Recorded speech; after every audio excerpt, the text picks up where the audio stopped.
Good morning, afternoon, evening, as the case may be, in your part of the world. For those of you who don't know me, I'm ZenArcher, and this camera is freezing up, but I'm going to go ahead and continue anyway. This video I'm calling Dat Ain't Cookin. That's what I'm going to call this. It's bachelor cooking is what it is. You know, when you have a family and you're taking care of a family, you put a little more into the cooking because you're cooking for other people. But when you're a bachelor and you're just cooking for yourself, you just want to get food down your neck so your tummy's full and you don't have to worry about it. And sometimes that is some of the best cooking. Other times it's not. Now, what many of you don't know is that I worked both in dishwashing staff and in the cooking staff for a microbrewery called Upper Mississippi Brewing Company in Iowa, and I learned a few tricks along the way to make that home cooking not quite so bad, or maybe even better. I can cook. I'm one of those people I can cook by taste. But anyway, I wanted to show you not cooking. I wanted to show you how you cook when you're not cooking, and today I did exactly that. I didn't cook, but I made myself something to eat, and I thought I'd share it with you. So let me tell you what I made first. I made brown rice and Great Northern beans. So the first thing I did is I got my brown rice out. This brown rice here, fit and active, because that's the kind of guy I am. And it's just brown rice, and what I like about this particular rice is that the cooking ratio is 1-to-1. So if you use a cup of rice, you use a cup of water. It's really that easy. You can add salt to it, whatever you like to taste, but 1-to-1, and then you put it in the microwave from somewhere between 7 and 10 minutes, and you've got rice. So I took this, and I've forgotten where I put my my measuring cup, but I know that the rice is going to about double in the size and the volume that it is. So I just got out an old tuna can and used that as my measuring device, and I did 2 of these into a Rubbermaid I think they're supposed to be disposable containers, but into a Rubbermaid container.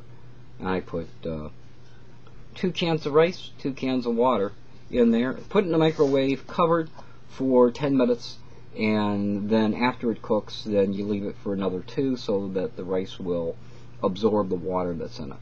So rice is all cooked. Next thing I did was a little tip for you fellas that are bachelors. Every bachelor I know has ramen noodles. Every one of you, somewhere around your house, has got ramen noodles.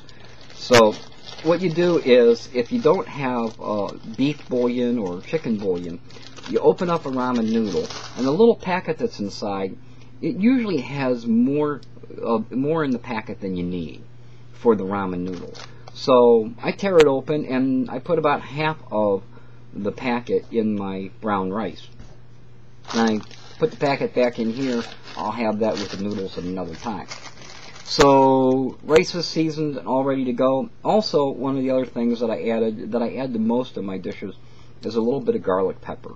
Or I'm not garlic pepper. A little bit of garlic powder.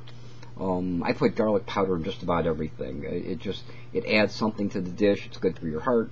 So garlic powder is the way to go. So then my rice is done. Next on the agenda was Great Northern beans. Is what I decided to use. Great Northern beans. Now, if you're making this for yourself or for others, you might want to, instead of making using Great Northern beans, which are going to mimic the same color as the rice, in order to make it more pleasing to the eye, and so, believe it or not, more palatable for those that you're serving it to, because a dish that looks good tastes better. People they want it more. It's a psychological thing. But if your presentation is a very important part of cooking. So if nothing else, make it look good. If it's just for you and you're trying to throw food down your neck, don't worry about it. So I didn't, and I just used Great Northern beans. But you can use kidney beans, pinto beans, something with some color to contrast with the rice. So that was the next thing I did, and all I did was threw those into yet another one of these containers and cooked them in the microwave for about 2 minutes. So the beans are cooked, and the rice is cooked. Now all I have to do is season the beans. I could put a little bit more beef bouillon in them and mimic what I did to the rice, but instead one of the things that I used was this Memphis style barbecue seasoning, and I've got a good bit of it. I use this a lot. I put it in salads and all kinds of stuff, but I added a little bit of this to my beans to kind of give it that barbecue flavor. Then next thing on the agenda was, of course, I needed to salt and pepper it, and I like to use sea salt, so I got myself a little sea salt thing. I love these things. These are by well, I can't see who makes this particular one, but this sea salt is McCormick's sea salt, and it's got a little grinder on the top with a lid, so you can grind it, and there's no setting, but you just turn it over, you grind the salt that you want, or you can take the lid off and just grind it directly into your thing. But so I put salt to taste, and then likewise I also have my my whole black peppercorn, and that's also has one of those grinding tops. I just like those. And same thing, it has a lid on it, so you can grind a little bit, sprinkle it in, or if you want to, you can just grind it over your salad or whatever you're doing.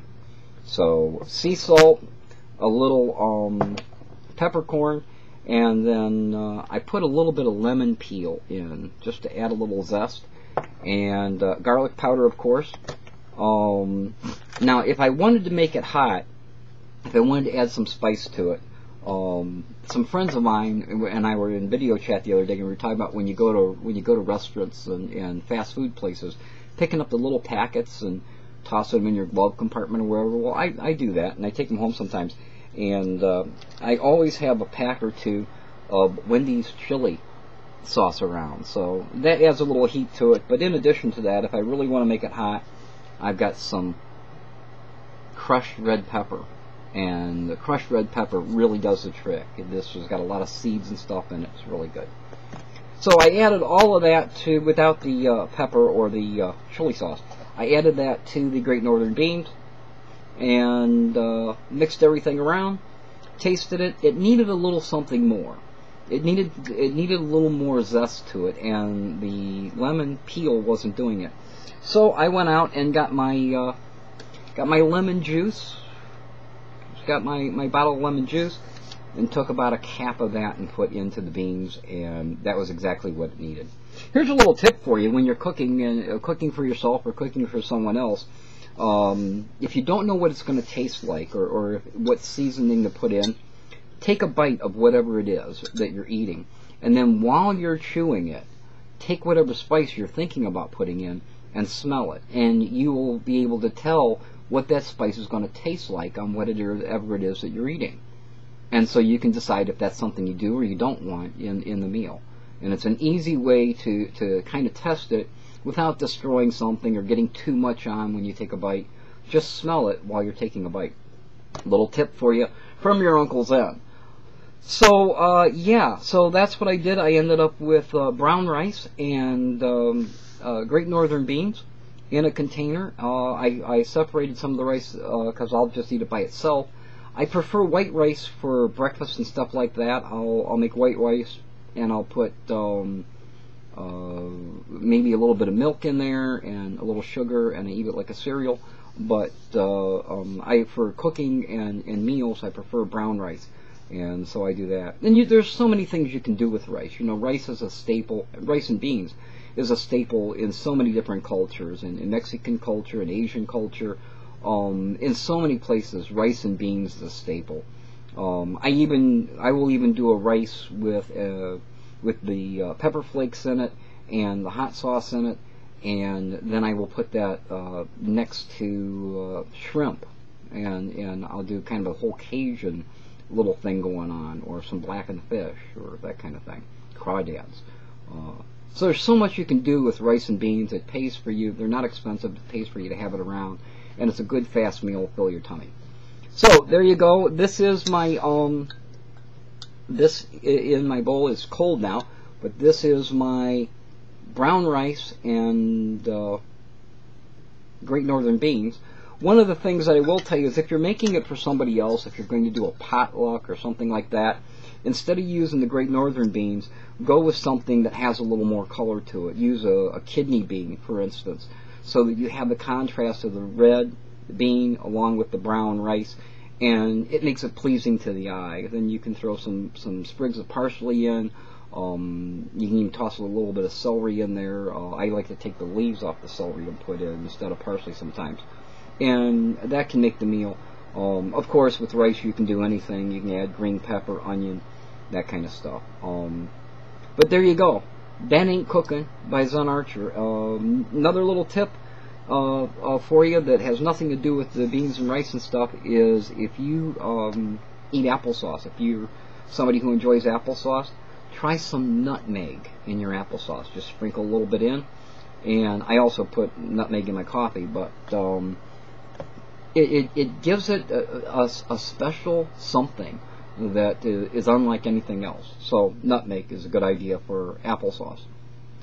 So there you go. That Ain't Cookin' by me. I'm ZenArcher. Thanks for watching. And I guess I should say, it's so good. It is. Trust me. Try it today. Till next time, be well.